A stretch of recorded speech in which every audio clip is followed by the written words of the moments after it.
Hello class, it has been a little bit since I've made a video, but I thought I would go ahead and do that. First I'll show you, this is Cletus, one of my dogs. Say hi, Cletus. And there's my turtle and my bearded dragon. So now that you've seen that, we can get on to our tutoring of our body paragraph. First sentence of our body paragraph, I like to label TPT. Transition, prompt, topic. Transition word for your first body paragraph could be something like first. You need to remember to indent and capitalize and then put a comma. Then you restate the prompt. Finally, your topic, if it's your first paragraph, would be your R1. If it's your second paragraph, it would be your R2. If it's your third paragraph, it would be your R3, all on your planning sheet. That's why it's super important to complete your planning sheet before you start writing. Sentence 2. You start off with according to. According to, and then you would say, according to source 1. You can't just say according to the passage because then the readers don't know which passage it came from. Or you can't just say the text. You have to label the text, or you have to give the actual text name. Then you give a quote. That means a direct quote from the text. Exactly what it's saying, word for word. The quote has to deal with your topic. So if your topic is about video games being popular, your quote should have something to do and mention the word of them being popular.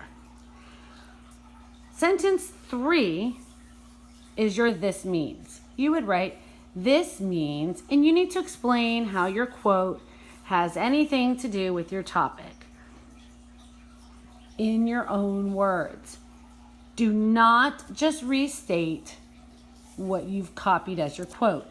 If your quote says, according to source 3, it said 90% of kids play video games, and your this means, you cannot say, this means there are 90% of kids playing video games. You're just repeating yourself then. But you could say, this means that most children in the United States are exposed to video games. That is putting it in your own words. Your next sentence, sentence 4, is another according to. This would be your R1B. You should have labeled your quotes that you want to use in your passages. That's why we read our passages and mark them up to make it easier to go back to. Again, this quote that you're putting in for your according to needs to deal with your topic. If your topic was video games being popular, your according to needs to be dealing with them being popular. And then again, anytime you give a quote, you have to explain what it means. What does it have to do with this paragraph in your own words? So here's an example. I kind of wrote a little bit. It says, first, that's my T, that's my transition. I indented, then I wrote first and put a comma. Kids who play violent video games are violent because this is my prompt. Kids who play violent video games are violent. That's my prompt.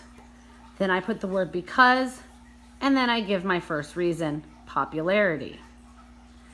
Then I move on to sentence 2, which is my according to.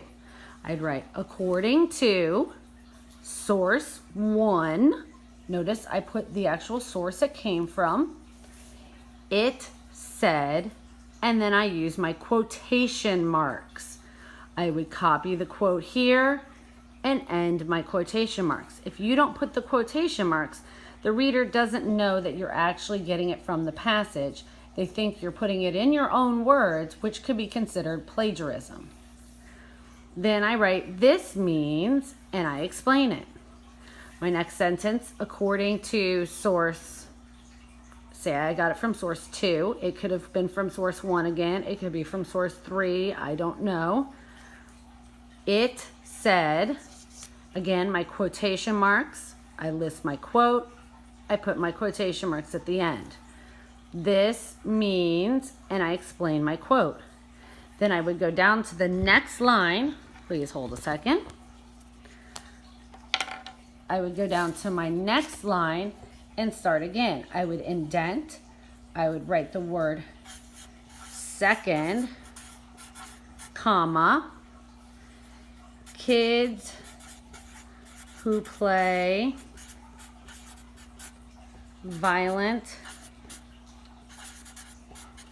video games